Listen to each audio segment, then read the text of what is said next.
Welcome back. All right, 12 games tonight in the National Hockey League, but they are done early. 12 of them on at the same time, so I did my best to keep up. I basically, on nights like this now, I just don't track goals. And then once we're down to just the one game tonight, I catch up on all the goals, I get all the stats on the board, and that way it's easier for me to keep up. I think that's what was rage-inducing before, was I try to catch up on all the goals, and goals would change and all that fun stuff. So let's go ahead and start things off with the Toronto Maple Leafs in Boston against the Bruins. Stolarz at one end, Swayman at the other. There's an early press by Toronto, but they turn it over. And on a breakaway at 29 seconds, Pastrnak scores from Lohrei and Zacha. Bruins look for another. There's a press by Boston at 3 minutes. We have too many Bruins on the ice. The Leafs go to the power play. Lots of power plays in this game.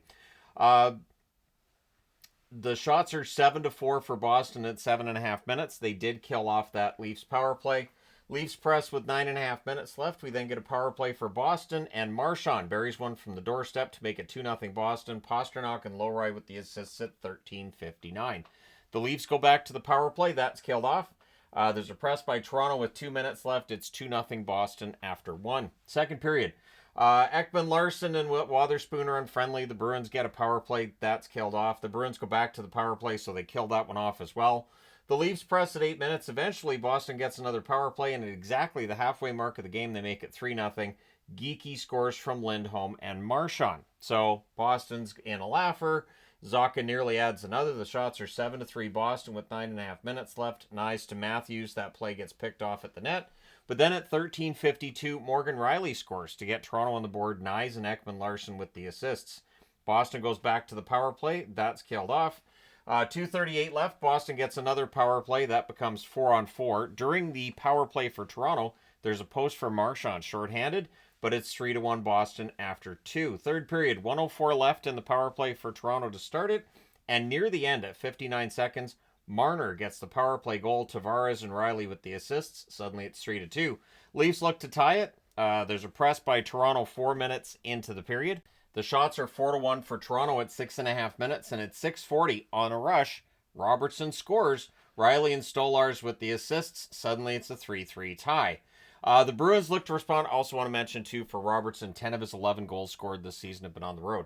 The Bruins look to respond, and at 10:33 on a turnover, Pastrnak roofs his 30th goal of the season. Boston has the lead back at 4-3. The Leafs then press with 3 minutes left. The goalie pull happens with 1 minute and 50 seconds left.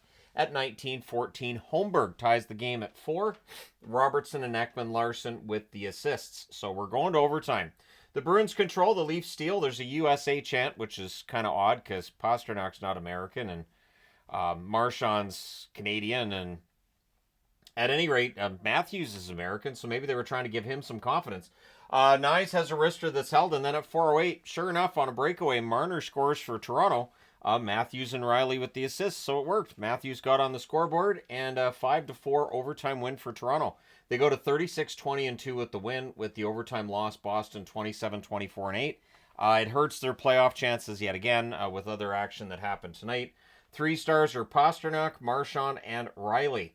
Shots on net, 15-8 Boston in the first, 10-6 Boston in the second, 13-9 Toronto in the third. Both teams had 2 shots in the overtime. Toronto the shot that matters. Final shots, 36-29 for Boston. Power plays, Boston goes 2 for 6, Toronto 1 for 4. The hits, 30-20 for Toronto.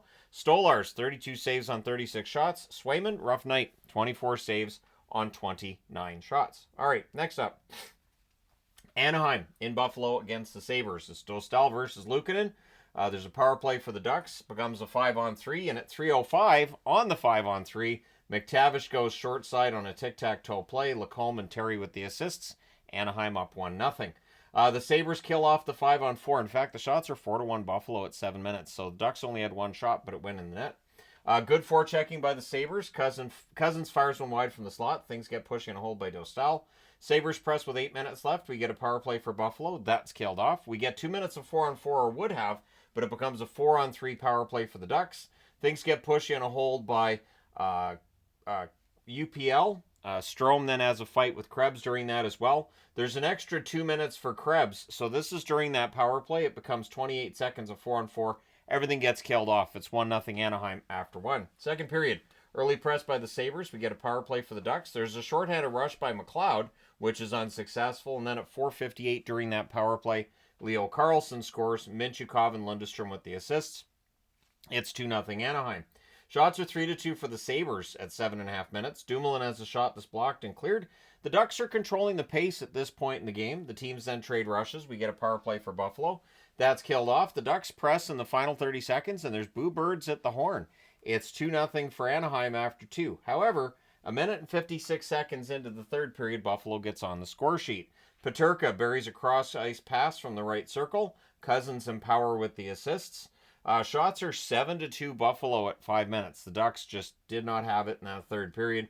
Buffalo presses at 5.5 minutes, and at 5:34, Tuck buries a loose puck from behind the net.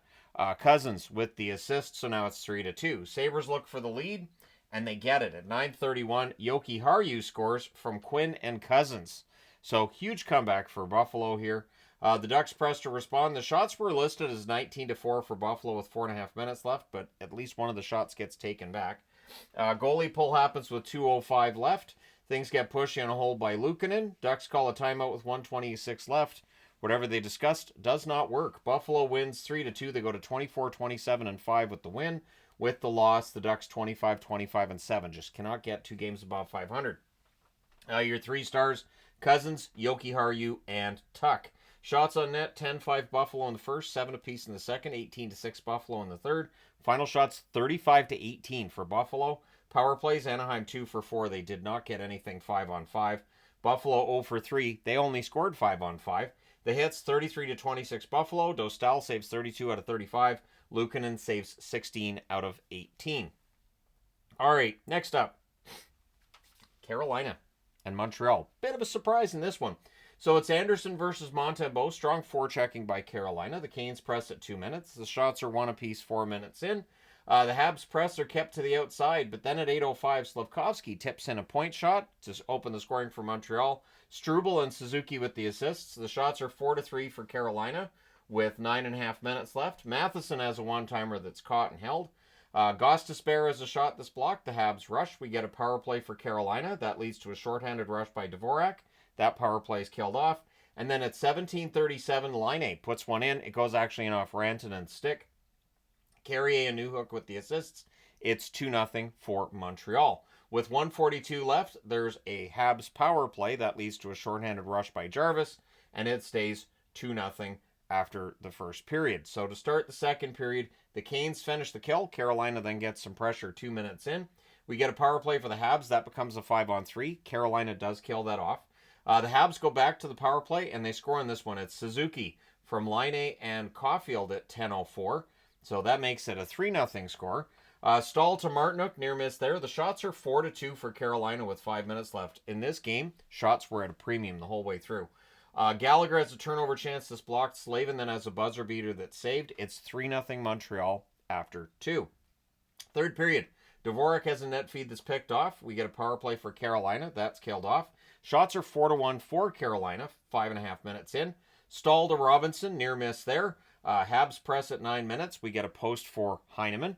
Power play then for Montreal, and they score on this one too. At 10:22, it's a point shot past the screen. Lane Hudson, who is back in the lead in the scoring amongst rookies. Laine and Suzuki with the assists. So Laine with 3 points in this game tonight. That makes it 4-0 Montreal. We get a power play for Carolina. That's killed off. The Canes press with 3 minutes left looking to break the shutout. They do not. And so your final score is 4-0 for Montreal. The Tony the Tiger Magnets on the board because Montembeault was great. Montreal goes to 27-26-5 with a 4-0 win. This is a tough one for Carolina, 33-21-4. They're cold right now.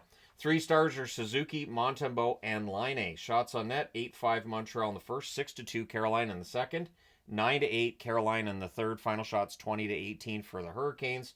Power plays, Carolina 0 for 3, Montreal 2 for 5. The hits, 27-21 Montreal. Anderson saves 14 out of 18. Montembeault saves all 20 shots for the shutout. All right, and last game on this board is Pittsburgh and Philly, the Battle of Pennsylvania. Teams that one of them seems like they're trying to figure this out and stay in the hunt, and the other one is Pittsburgh.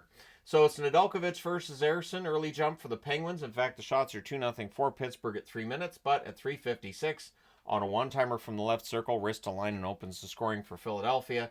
Zamula and Michkov with the assists. Power play then for Philadelphia, that's killed off. Raquel has a rush chance that he fires wide. The teams then trade rushes. Glass fires one wide on a rush as well, and then at 12:19, Noah Cates scores to make it 2-0 for Philadelphia. Brink and Peltier with the assists. Penguins look to respond. The shots are 7-6 Flyers with 6 minutes left. The Penguins press with 4.5 minutes left, but it's 2-0 Philadelphia after 1. Second period, early jump for the Penguins again. The Flyers then draw a power play. That's killed off. The Flyers press a bit after it's done, but Pittsburgh would get on the board. Tomasino scores from Bunting and Letang at 6:09, making the score 2-1 now for Philly.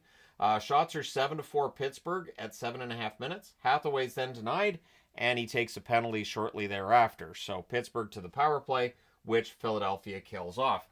And then at 11:55, Forster gets on the board. He scores to restore the 2-goal lead for Philadelphia. Drysdale and Brink with the assists. The Flyers press with 3 minutes left, and the dam kind of bursts late in that second period. At 18:55, it's Cates from Brink and Forster. And then at 19:05, 10 seconds later, it's Brink from Cates and Forster. So, yeah, it's 5-1 for Philadelphia after 2. Third period, early power play for the Flyers. That's killed off. Then the Penguins get a turn on the power play, so that's killed off as well. And then at 6:06, Tippett buries one in close on a tic-tac-toe play. Couturier and Michkov with the assist. So Michkov with a couple helpers tonight. It is now 6-1 in favor of Philadelphia. Shots are 8-5 for the Flyers with 7.5 minutes left, and there really wasn't much else to talk about. The rest of that game was just basically kill the clock. So 6-1 win for Philadelphia. The No Mercy Magnets on the board. They go to 26-26-7 with the win. With the loss, Pittsburgh 23-28-9 on the season. Your 3 stars are Brink, Cates, and Forster. Shots on net, 15-6 Philadelphia in the first, 14-10 Philadelphia in the second, 9-8 Philadelphia in the third. Final shots, 38-24 for the Flyers. Power plays, Pittsburgh 0-2, Philadelphia 0-3. The hits, 19-14 Pittsburgh. Nedeljkovic, rough night for everybody, including Nedeljkovic's stats here. 32 saves on 38 shots. Ersson was pretty good. 23 saves on 24 shots. Don't look now. His stats have definitely improved. And let's go to the second board. All right. Calgary in against the Washington Capitals with a win tonight. Calgary would move above the playoff line, making sure that Craig Conroy might be looking to add, right? So it's Vladar versus Thompson. McMichael fires one wide on a rush. The shots are 3-2 for Calgary at 2.5 minutes. Farabee then has a 3-on-2 chance that's saved. Pretty slow start, I thought, for the Capitals. They then have a 3-on-2 that's defended. There's a Caps press at 8.5 minutes. Rooney has a net drive chance that's held. And then at 11:47, Coronado, with one that goes in off his shin pad, has decided it's a good goal. Solovyov and Lomberg with the assists. And then at 16:42, Coronado roofs one on a fast break. The assist by Ball, and it's 2-0 in favor of the Flames in the first period. Flames taking a lot of shots in that first period, not allowing very many shots, kind of playing a Washington style of game, and they're up 2-0 after the first. Second period, there's an early press by Washington. The Caps draw a power play. That's killed off. Shots are 3-1 Washington at 5.5 minutes. And if you've watched Washington enough this year, you're just expecting them to come back. You're like, they're down by a couple. They can do it. So the Caps draw another power play. That's killed off. The Caps press after it's done, but the Flames are blocking the net. Flames were having some turnover issues at this point in the game. Kadri then has a fast break chance that's saved. The Flames press with 7.5 minutes left. With 2:59 left, the Flames get a power play. That's killed off. After it's done, there's some pressure by the Capitals in the final minute. It's 2-0 Calgary after 2. Me still believing the Caps, they'll probably come back and win it because it's the Caps, and at home this is what they do. Third period, Pahal has a wrister that's saved. The Caps press at 3.5 minutes. We get a power play for Washington, and they score on it. And guess who? Yeah, Ovechkin. He is now 12 away from the all-time goals lead. Carlson and Strome with the assists at 4:52. So things get a little tense. Flames then get a power play. That's killed off. The shots are 3 apiece at 9 minutes. Weegar has a wrist shot. That's held. The Caps press with 9 minutes left. But at 15:32, the Flames get their insurance goal, and it's Huberdeau. He scores from Kadri. So the Caps have to pull the goalie early. Things get pushed in a hole by Vladar during the 6-on-5 play. Calgary holds on. They win this one 3-1. They go to 28-21-8. They're back above the playoff line. The Capitals 38-12-8 with the first regulation loss they've taken at home in months. I know it's been months. 3 stars, Coronado, Vladar, and Ovechkin. Shots on net, 14-5 Calgary in the first, 12-3 Washington in the second, 10-8 Washington in the third. They do outshoot Calgary 27-25. Power plays, Calgary 0 for 2, Washington 1 for 3. The hits, 27-20 for Calgary. Vladar saves 26 out of 27. Logan Thompson, 22 saves on 25 shots. All right, next up, Dallas and Columbus. So this was a wild one. Ottinger versus Merzlikins, and at 30 seconds, Marchenko scores. Provorov and Voronkov with the assists. Yeah, Marchenko's kind of a beast. Voronkov then has a net drive that's blocked, but at 4:37, Olivier tips in a point shot that was past the screen as well. Severson and Aston Reese with the assists. The Stars press at 9 minutes, and at 9:37, they get on the board. Jamie Benn jams one in from the doorstep. Johnston and Harley with the assists. The Stars press with 9.5 minutes left. There's more pressure by them with 3.5 minutes left. But even though they're getting all this zone time and pressure, they're not getting shots. They only had 3 shots in that first period. So it's 2-1 for Columbus after 1. Second period, 1 minute and 11 seconds in. It's another early goal by Marchenko. He scores from Fantilli. It's from the slot. Nice little tic-tac-toe style play there as well. There's a power play for Columbus. That's killed off. The Blue Jackets press after it comes to an end. Hintz couldn't bury one in close. Blue Jackets rush after that. Shots are 4-1 Columbus at 6.5 minutes. The Stars have a 3-on-2 that's defended. Sillinger has a rush chance that's saved. And then at 8:46, Provorov makes it a 4-1 lead. He scores from Kent Johnson and Jenner. But less than a minute later, Dallas answers. At 9:38, it's Hintz from Granlund and Robertson. We then get a power play for Columbus. That's killed off. And after the kill, and on a turnover, Robertson buries one from the slot. Granlund with the assist at 13:57. Dallas is within a goal. We get a power play for Dallas. It's a 4-minute power play as well, and Columbus kills that off. So it's 4-3 for Columbus after 2. Third period, early press by Dallas. Columbus presses at 2 minutes, and at 2:37 on a good forecheck, Van Riemsdyk taps one in. Corrali with the assist there, and Columbus has restored its 2-goal lead. The shots are 3-0 Columbus at 5 minutes. We get a power play for Dallas. That's killed off. Werenski has a net drive chance that's blocked. The goalie pull happens with 3 minutes left, and Dallas would score. Bork scores from Dodonov and Stankoven at 17:53. So you pull the goalie again, and this time Columbus hits the empty net at 19:28. Fantilli from Voronkov and Marchenko. So the final score in this one, 6-4, the 80s Magnet on the board. Dallas drops to 37-19-2 with the loss. Columbus 28-22-8 with the huge win.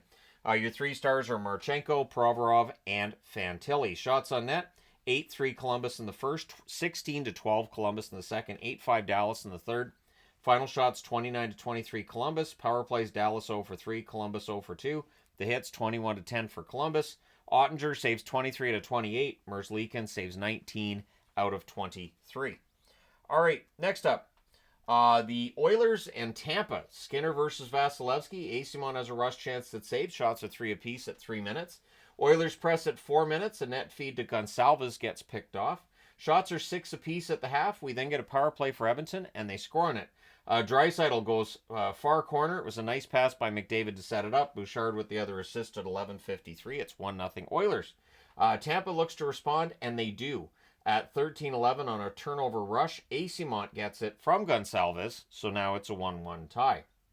The Oilers press with 3 minutes left, but it's 1-1 after the first. Second period, at 29 seconds, early goals. Hagel gets the goal to restore the lead to give Tampa their first lead of the game.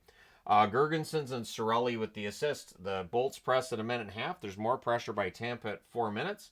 Draisaitl's denied from the doorstep. We get a power play for Tampa. That becomes a 5-on-3, and you can't do that against Tampa. Hedman deflects one in off Jarnkrok into the net. Or Janmark. On Jarnkrok. Janmark into the net. Jarnkrok's not in the NHL. Not sure why I threw that name out, but there you go. So Janmark is who goes in off of Point and Kucherov with the assist of 5:38. Maybe it's Janmark telling people, no, I'm Calle Jarnkrok. Not that. No, I'm not taking credit. The Oilers kill off the 5-on-4 after that, which is important because it's already 3-1. They couldn't afford to go down 4-1. Shots are 7-1 for Tampa, 7.5 minutes in, and then Tampa presses at the half. McDavid to Draisaitl, that gets blocked. Lots of zone time in the Oilers' end by Tampa Bay. The Oilers finally get some pressure with 5 minutes left, then Chaffee fires one wide on a rush. It's 3-1 for Tampa after 2. Third period, shots are 2-0 Oilers at 4 minutes. The Bolts, so they press at 6 minutes, and then at 7:23, Paul puts one over Skinner's glove into the net. Gensel and Kucherov with the assists. It's 4-1. Glendenning then has a net drive chance that's blocked. Shots are 5-1 for the Oilers at 9 minutes. Point couldn't bury one in close when he had the opportunity. Oilers press with 7 minutes left. Mosier then has a screenshot that saved. Hyman has a net drive chance that's blocked. Tampa Bay, in the final 2 minutes of the game, they then get a power play, and that takes it home. A 4-1 win for Tampa. They go to 33-20-4 with the win. With the loss, the Oilers 34-20-4. And they've lost 4 in a row in regulation. Your 3 stars are Hedman, Kucherov, and Asimont. Shots on net favor Tampa the whole way. 14-9 in the first, 14-10 in the second, 8-5 in the third. Final shots 36-24 Tampa. Power plays, Edmonton scored on the only one they had. Tampa Bay went 1 for 3. The hits 30-25 Edmonton. Skinner saves 32 out of 36 in the loss. Vasilevsky doing Vasilevsky things, 23 saves on 24 shots. All right. And the last one on this board is the Rangers and the Islanders, the Battle of New York. So Shesterkin versus Sorokin, early press by the Rangers, but the shots are 4-1 for the Islanders at 3.5 minutes. Islanders then press at 4 minutes. Holmstrom to Nelson gets blocked. The Rangers then press at 6 minutes. And at 6:22, Vakanainen wires one past a screen. Riley Smith with the assist. It's 1-0 Rangers. However, at 8:19, it's a point shot past a screen for the Islanders. They tie it up. Romanov from D'Angelo and Nelson. Rangers look to respond. Good forechecking by the Islanders, but at 12:39, Brodzinski tips one in to restore the lead for the Rangers. Schneider and Vakanainen with the assists. Vakanainen with multi-point game. I don't know that I've seen that before.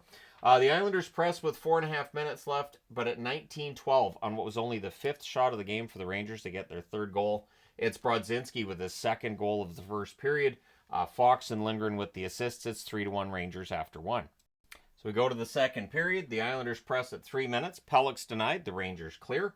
We get a power play for the Rangers. That's killed off. The shots are 7-3 for the Islanders, 9.5 minutes in.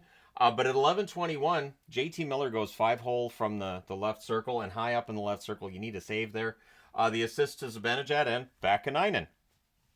Urho's decided, is it a contract here? He's decided he's getting all the points down the stretch. The Islanders press with 7.5 minutes left, but at 16:30, Rempe scores. He makes it 5-1. The assist to Brodzinski and Lindgren. So Brodzinski with 2 goals and an assist tonight as well. That 4th line really helping the Rangers. It's 5-1 after 2. So 3rd period, Skarik's in the net for the Islanders to start the 3rd period. We get a power play for the Islanders. That's killed off. Shots are 3-1 for the Islanders, 6.5 minutes in. Teams trade turnovers. Engvall fires one high on a rush. The shots were 7-3 for the Islanders with 8 minutes left. The Rangers press with 3.5 minutes left, but this was a fait accompli after the 2nd. The Islanders lose this one 5-1 to the Rangers. The Rangers go to 29-25-4, much needed victory. I believe they stay within a couple of points of a playoff spot with that. With the loss, the Islanders 25-25-7, and this one hurts because that's a rival that now they're seeing further ahead of them. Your 3 stars are Vakanainen, Brodzinski, and Shesterkin. Shots on net favored the Islanders the whole way. 9-5 in the first, 14-6 in the second, 14-7 in the third. They outshoot the Rangers 37-18. Power plays, both teams go 0 for 1. The hits 47-33 for the Rangers. Shesterkin saves 36 out of 37. Sorokin, and not a very Sorokin-like night, with 6 saves on 11 shots. Skarik saved all 7 shots in relief because remember, Högberg's out, Varlamov's out, so Skarik's the backup now for the Islanders, and Sorokin's going to get played a lot, and we'll see how that goes. At any rate, let's go to board number 3. All right, so now Seattle in St. Louis against the Blues. You've got Decord and Binnington. Bjorkstrand has a rush chance that's blocked. The shots are 1 apiece at 3.5 minutes. The Kraken press at 6.5 minutes. The Blues press at 7.5 minutes, and they would score. At 8:04, it's Kyrou from Fowler and Parayko. The Blues then look for another. The shots are 8-3 for St. Louis with 7.5 minutes left. The Blues draw a power play. Sundqvist would score. Now, is this the power play? Did I not write this down as a power play goal? I didn't. So it's Sundqvist from Buchnevich and Thomas at 12:48. Bad hockey guy. And then the Blues forecheck looking for another. So it's 2-0 for St. Louis after the first, but it's not a blowout, right? 2nd period. There's an early Seattle power play. That's killed off. The shots are 9-0 Seattle 4 minutes into the period. So crazy start for Seattle. Blues press at 4.5 minutes, and they'd score. At 5:10, it's Thomas from Neighbors and Broberg. Then at 8:23, it's Bolduc from Sundqvist and Falk. And then at 9:45, it's Fowler from Holloway and Shen. So with 5 goals and 3 of them being in about a 4.5-minute time period of a game, that ends the night for Decord, and in goes Coco. Coco's never been in the net before, and I just wrote in here, Coco takes over. Good luck. So Montour to right gets picked off, and then at 11:55, Jake Neighbors scores from Fowler and Parayko, and with 1:50 left, the Blues get a power play. So that rolls over into the third period, and just after it ends, Bolduc scores at 20 seconds from Joseph and Sundqvist. So it's a 7-0 lead for the St. Louis Blues. 7-0 lead for St. Louis. Kraken look to respond. Tanev has a rush chance, is kicked aside. Shots at 3-1 for Seattle at 4.5 minutes. At 5:13, Dunn gets them on the board, breaks the shutout. Evans then fires one wide as the Kraken are pressing. The Blues score. It's waved off for goalie interference. They did not challenge it. St. Louis looks to get it back, but at 12:09, Schwartz puts one into an open net on a rebound from Kakko and Larson. And what's interesting is they initially were like, oh, goalie interference. So Seattle's like, we'll challenge it. And there wasn't goalie interference. So the goal counts, 7-2. We then get a power play with 3:49 left for Seattle. That's killed off. And yes, 7-2 is your final. The no mercy magnets on the board for the second time in tonight's action. St. Louis goes to 27, 26, and 6 with the victory they needed. Seattle, it gets worse. 25, 31, and 4 for Seattle. Your 3 stars are Bolduc, Sundqvist, and Fowler. Shots on net, 14-4 St. Louis in the first, 14-11 Seattle in the second, 9-2 Seattle in the third. The shots are tied at 27. Means nothing.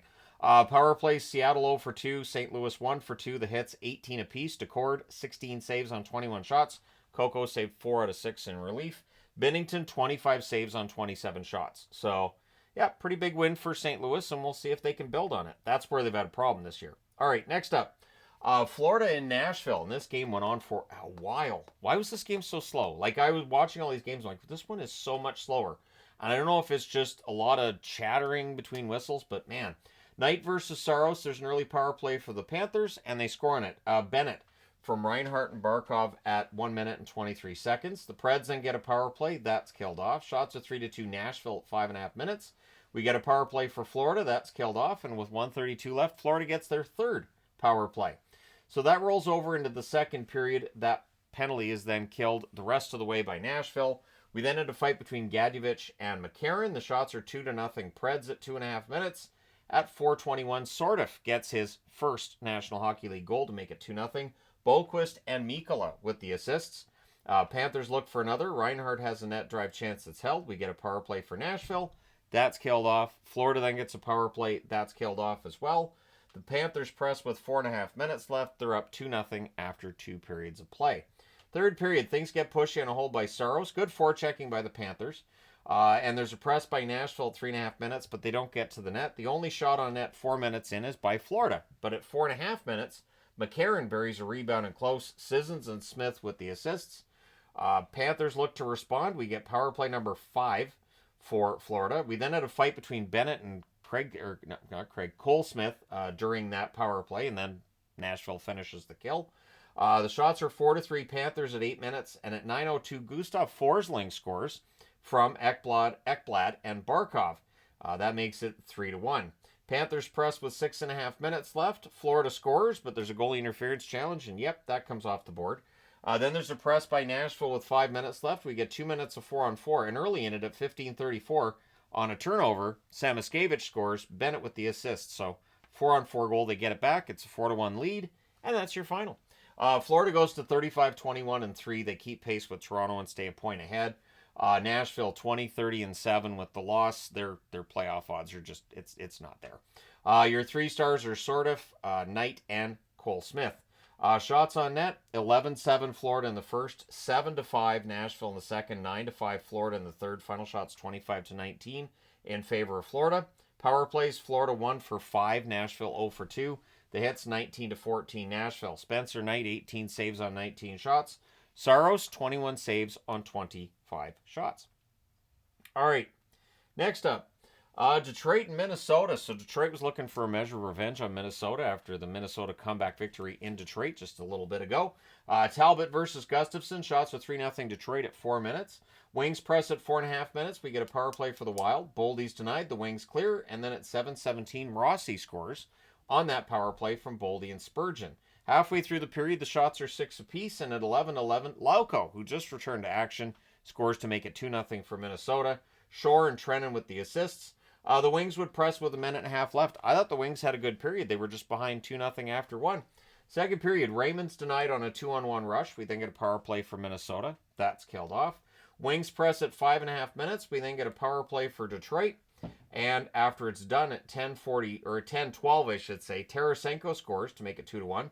Gustafson and Kasper with the assists. Marco Kasper's been playing really well lately. And then at 13:12, Edmondson ties it. DeBrincat and Confer with the assists. So Detroit getting some goals, even though they only had 4 shots in the period. 2 of them go in the net. Shots are 6-3 Minnesota with 5.5 minutes left. We get 2 minutes of 4-on-4.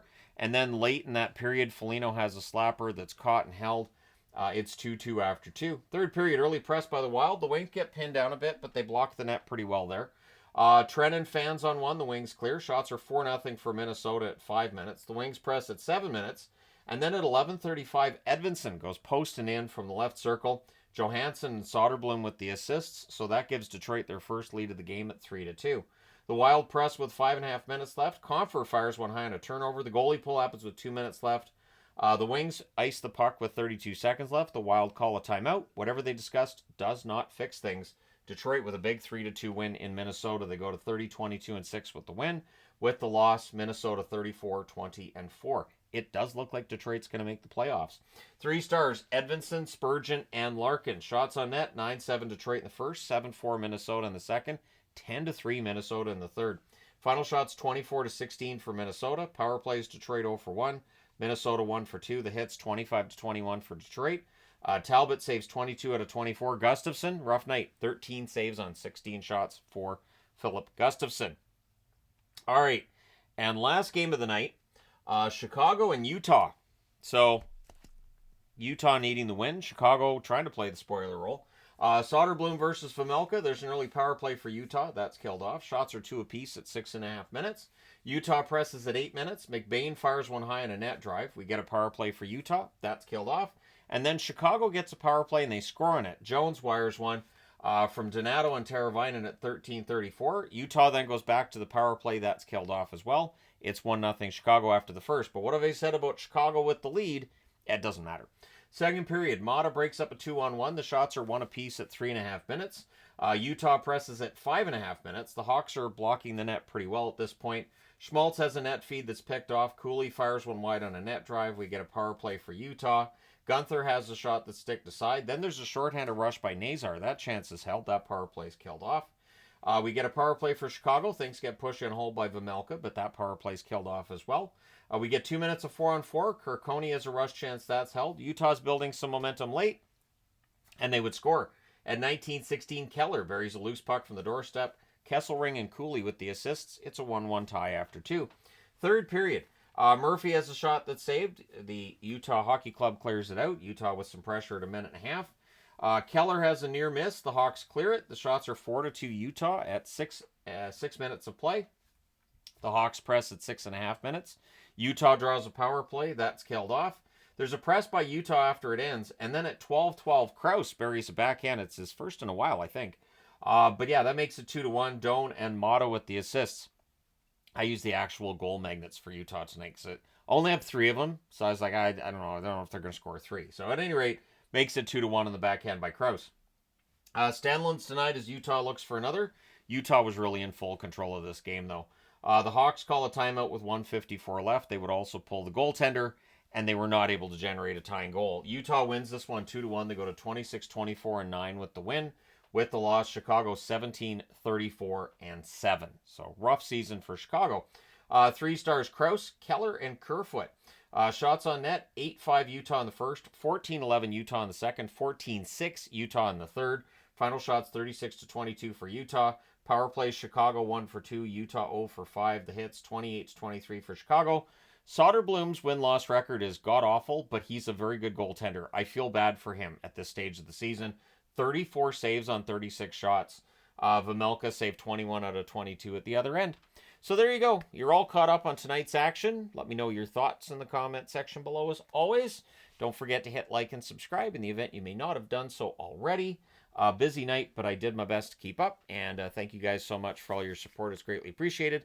I will talk to you again soon.